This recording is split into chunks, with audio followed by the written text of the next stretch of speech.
Thank you. So in the first session of this course, back in January, there was a slide that went up, and it had the acronized word Speakup. And next to the letter P, it said, push your comfort zone. Push your comfort zone. And that's what I'm doing here this evening, ladies and gentlemen. I've spent a lot of time in my comfort zone throughout the years, so I'm familiar with what it feels like. And I now realize that it's overrated.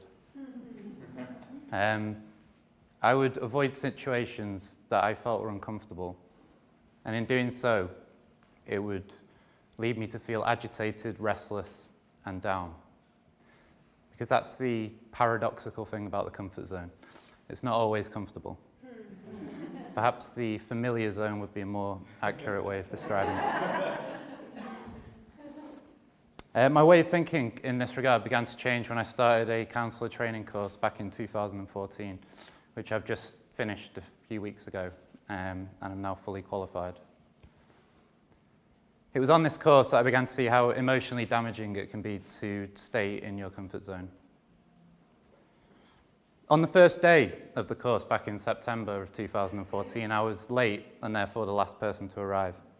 And as I took my seat in the circle which had formed amongst my fellow students, and awkwardly apologized to the tutors for being late, I looked down in an attempt to avoid any eye contact, only to realize that I had neglected to do up the fly on my jeans after a hasty visit to the toilet just before we came in. So as I sat there and uncomfortably, so by this time, the group were undertaking a check-in where they would go around in a circle and talk about sort of the way they were feeling. And as I sat there uncomfortably listening to what people were saying, or pretending to listen to what people were saying while doing up the fly of my jeans, I realized it would be my turn to speak shortly. The closer it came to my turn, the more my heart was attempting to escape from my chest, and my feet were attempting to make a fist in my shoes. And then came my turn to check in. So with my fly done halfway up and sweating buckets, I attempted to speak but couldn't even manage the seemingly simple task of breathing, which I'd been doing effortlessly all day up until that point. But yeah, so I was terrified at the prospect of talking in front of these people, as I am today, terrified at the prospect of talking to you guys. But I did that, and through this process, through the course, we were encouraged to open our minds and challenge ourselves in an effort to gain self-awareness. And I'm sure you would all agree, the mind is like a parachute. It works best when it is open. Søren Kierkegaard, the Danish philosopher, famously said, "Anxiety is the dizziness of freedom." And Kierkegaard was referring to the freedom of choice that we have when it comes to living our lives, and how this can be both a blessing and a curse.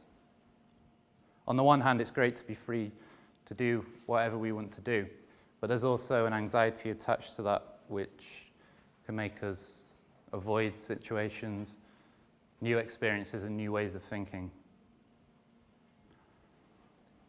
I feel like we need to change our relationship with this anxiety if we are to become fulfilled and perhaps happy, even if that anxiety makes us want to run away from a situation. And that's how I felt before coming up here to speak this evening. But I didn't run away, and I didn't run away from the classroom that day. I did up my fly, and I faced my fears. And I would encourage everybody to do the same, wherever possible. No, obviously not the fly. It never occurred to me. So yeah, facing my fears has changed my life, so I would encourage everyone to do the same. And thank you for listening. That's just in the street, Mark. Definitely.